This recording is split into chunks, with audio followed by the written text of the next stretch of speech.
göra sen utan idag är jag på ett tåg.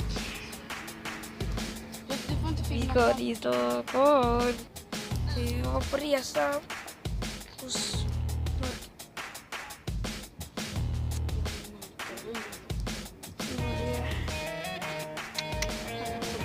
med kusinen.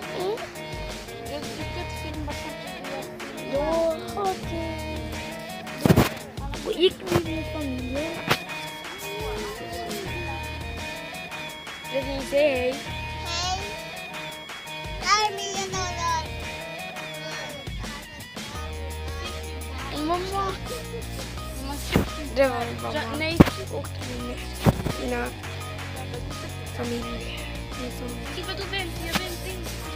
Nu ska jag följa med min lillebror. Ja, nu.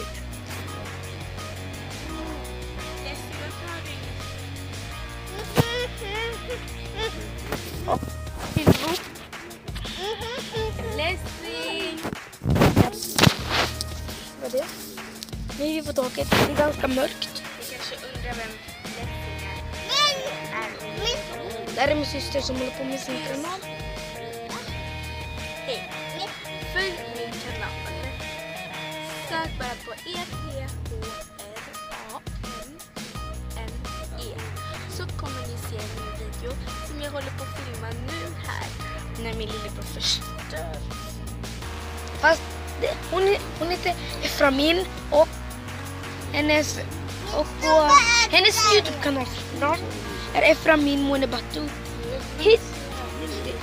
Det står jag heter Jonathan. Ja, hon har samma efternamn som mig.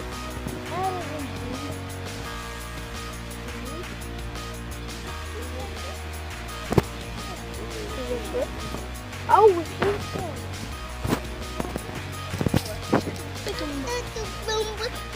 Som vi har köpt. Och vi har också riktigt. Innan vi skulle komma till Norge så hade vi massa mat. Vi hade chips, bullar och kex, massa juice. Vi hade också juice. Fast nu är det borta. Ja, vi är snart färdig på Norge.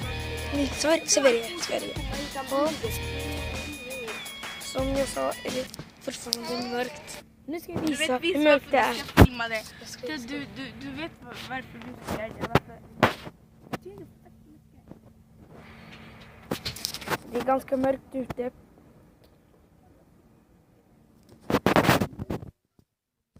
Nu ska min lillebror dansa.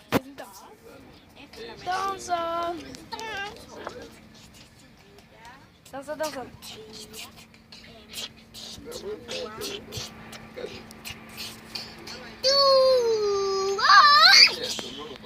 Det var min lillebrors dans och det var allt för mig. Hej då!